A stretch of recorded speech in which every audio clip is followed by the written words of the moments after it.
Yes, you. Welcome to the You're Not Getting Any Younger podcast, a podcast for people who want to disrupt their lives for a good reason, to make it count. I'm your host, Jen Glantz, and every week I'll drop a new episode with stories from real people just like you, who woke up one morning and decided to make big changes, starting with small things. We'll cover topics like entrepreneurship, love, failure, and self-care. Hey, you're not getting any younger, so let's make this an adventure. Ready?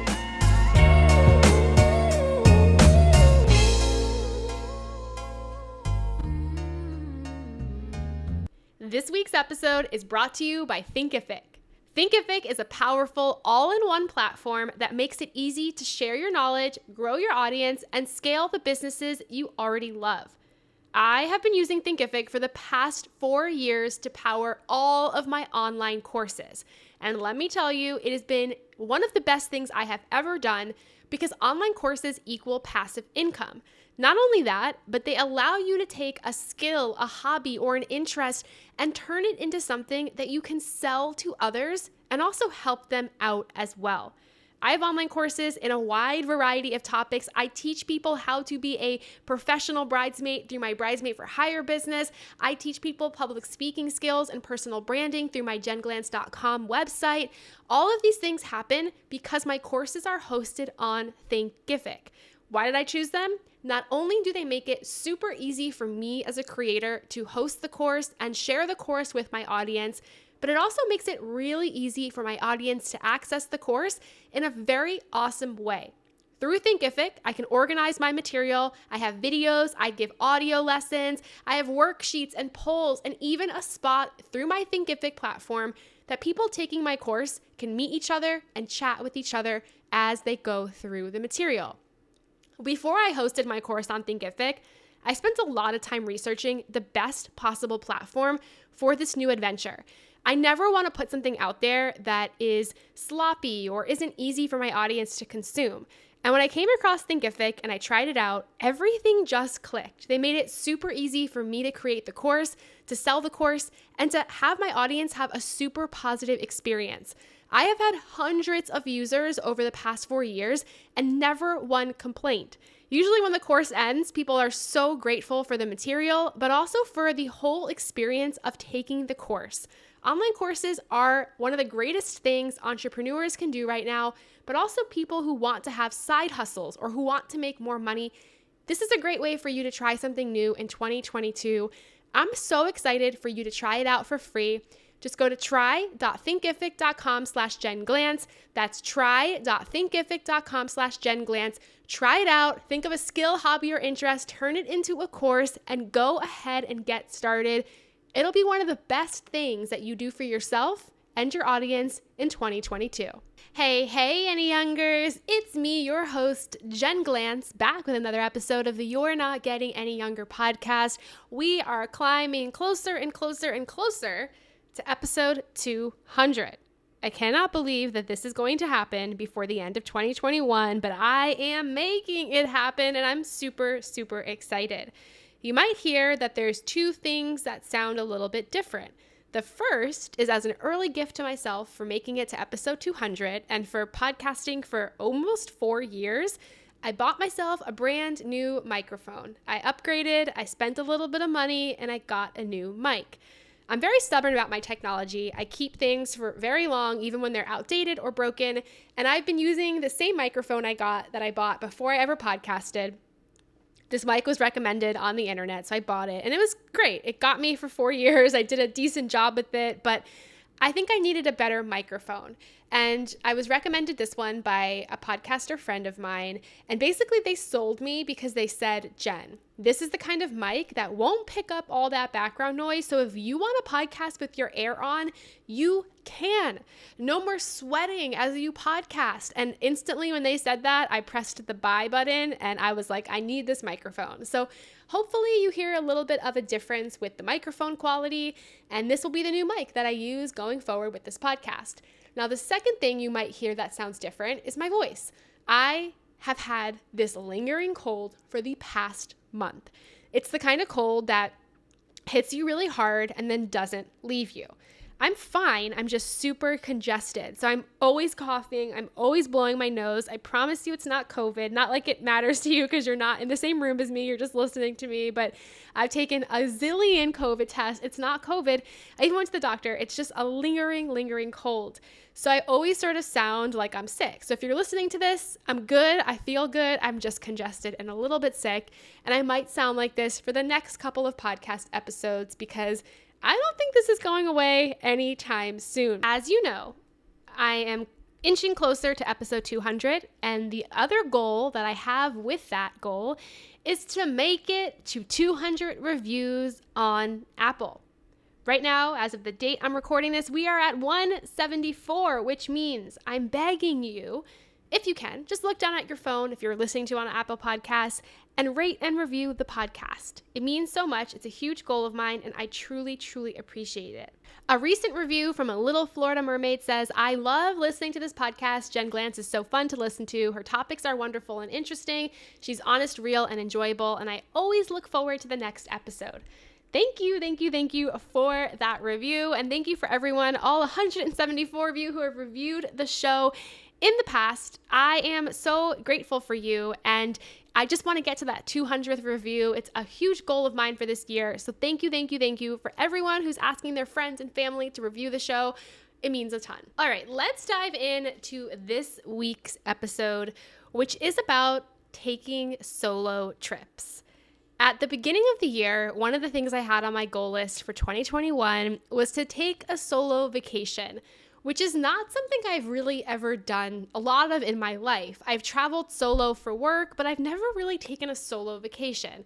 I usually have traveled with friends or I've traveled with Adam, but never booked a trip just for myself. And a big thing I've been feeling since the pandemic started, like most of you, is this feeling of being stuck, of having nowhere to go, of doing the same thing over and over again.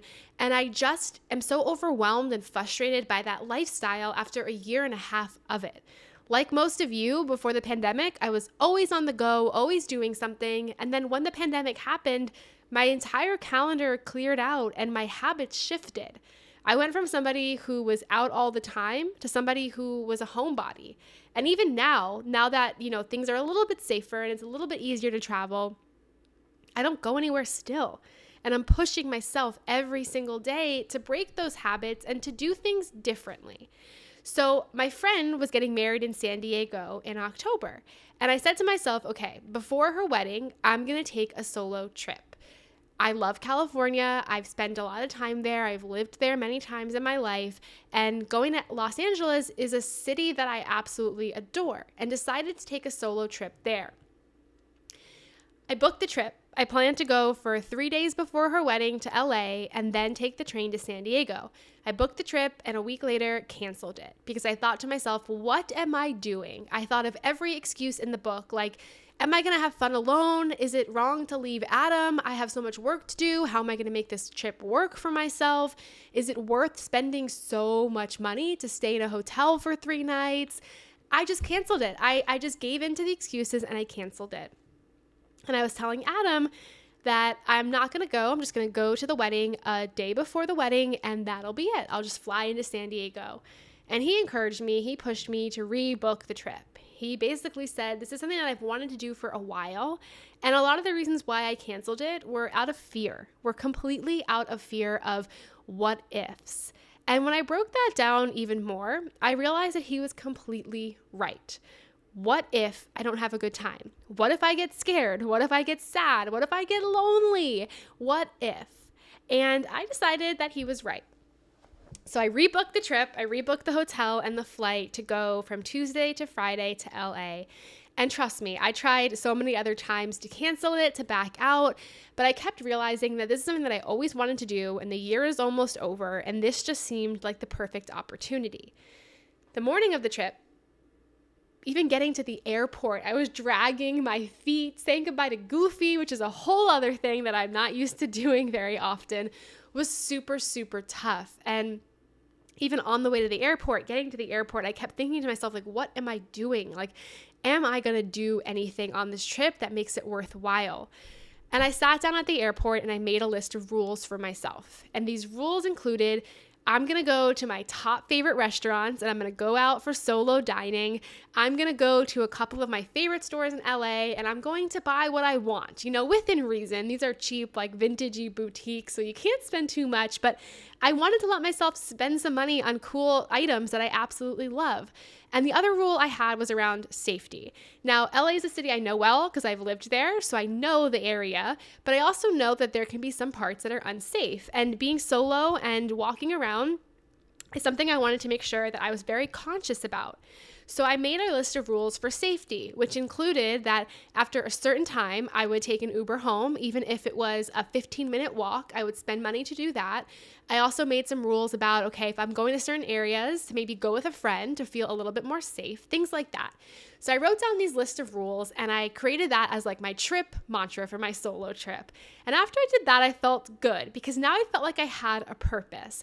My purpose was to try the things and do the things I loved. And I also had some boundaries and safety rules too. On that list, I included, okay, every day I'm going to spend an hour and a half to 2 hours doing work, and then that's it. And I blocked off, the plane ride, the 6-hour plane ride to do work, and I blocked off the train ride to San Diego to do work. But every day I was on this solo trip, I didn't want to spend at my computer. So I blocked off just an hour or two a day for work. I also decided that I wanted to do fun activities while I was there, things I couldn't do in New York. So that was on my list as well, to try out things that interested me. So when I get to LA, the first, couple hours, I'm feeling super lonely. Again, still wondering what the heck I'm doing on this solo trip. But I ended up making it the best possible trip for myself. And I saw a couple friends I haven't seen in a while, and that made the trip amazing. I did a couple of things that were really unique and awesome. I did a spin class on the beach. I did a yoga class on the beach. I did a solo hike. Like, I did all of these things that made me just feel so incredible and just were so fun and unusual and different. So it ended up being an amazing, amazing trip. And while I was on the trip, I kept thinking to myself that getting away, not running away, but getting away and doing something on your own reminds you of so many things. It reminded me of my independence, which is not something I feel so much of now that I'm here in Brooklyn and I'm married and I don't feel independent anymore. And the solo trip reminded me of that independence.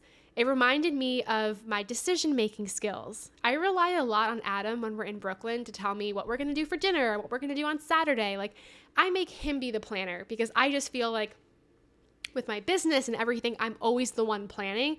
So I let him make the decisions, which has made me super indecisive.